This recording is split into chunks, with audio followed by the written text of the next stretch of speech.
পর্দায় তারকারা যতই ঝলমলে দেখাক না কেন, পর্দার আড়ালে লুকিয়ে থাকে অসংখ্য পরিশ্রম, হতাশা আর সংগ্রাম। শিক্ষার্থীদের মোটিভেশন দিতে এসে নিজের জীবনের সেই হতাশা আর সংগ্রামের গল্পই শোনালেন জনপ্রিয় চিত্রনায়ক আরিফিন শুভ। সম্প্রতি মোটিভেশনাল ট্রেনার ডন সান্তানের একটি ইভেন্টে উপস্থিত হয়ে শুভ জানান, তার নায়ক হয়ে ওঠার পথ একেবারেই সহজ ছিল না। মডেলিং দিয়ে শুরু হলেও তারও আগে শুভ কাজ করতেন প্রোডাকশনের অ্যাসিস্ট্যান্ট ডিরেক্টর হিসেবে। বিজ্ঞাপন নির্মাণের ইউনিটে পরিচালকের সহকারী হয়ে ছোটখাটো কাজ করতেন তিনি।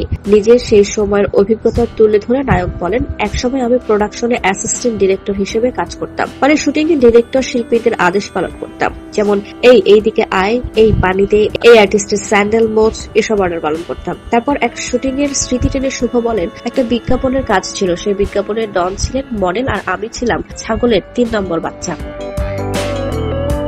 কিন্তু আমার স্বপ্নটা বড় ছিল, তাই সেখান থেকে উঠে আজ আমি নায়ক হয়েছি। মডেলিং দিয়ে ক্যারিয়ার শুরু করা আরিফিন শুভ পরে টেলিভিশন নাটকে অভিনয় করে দর্শকের হৃদয়ে জায়গা করে নেন। 2013 সালে ভালোবাসা জিন্দাবাদ সিনেমার মাধ্যমে বড় পর্দায় অভিষেক ঘটে তার। এরপর ছুঁয়ে দিলে মন, Dhaka attack, mission extreme, black war সহ একাধিক সফল সিনেমায় অভিনয় করেছেন শুভ। এছাড়াও সম্প্রতি বলিউডের একটি ওয়েব সিরিজে অভিনয় করেও আলোচনায় এসেছেন অভিনেতা।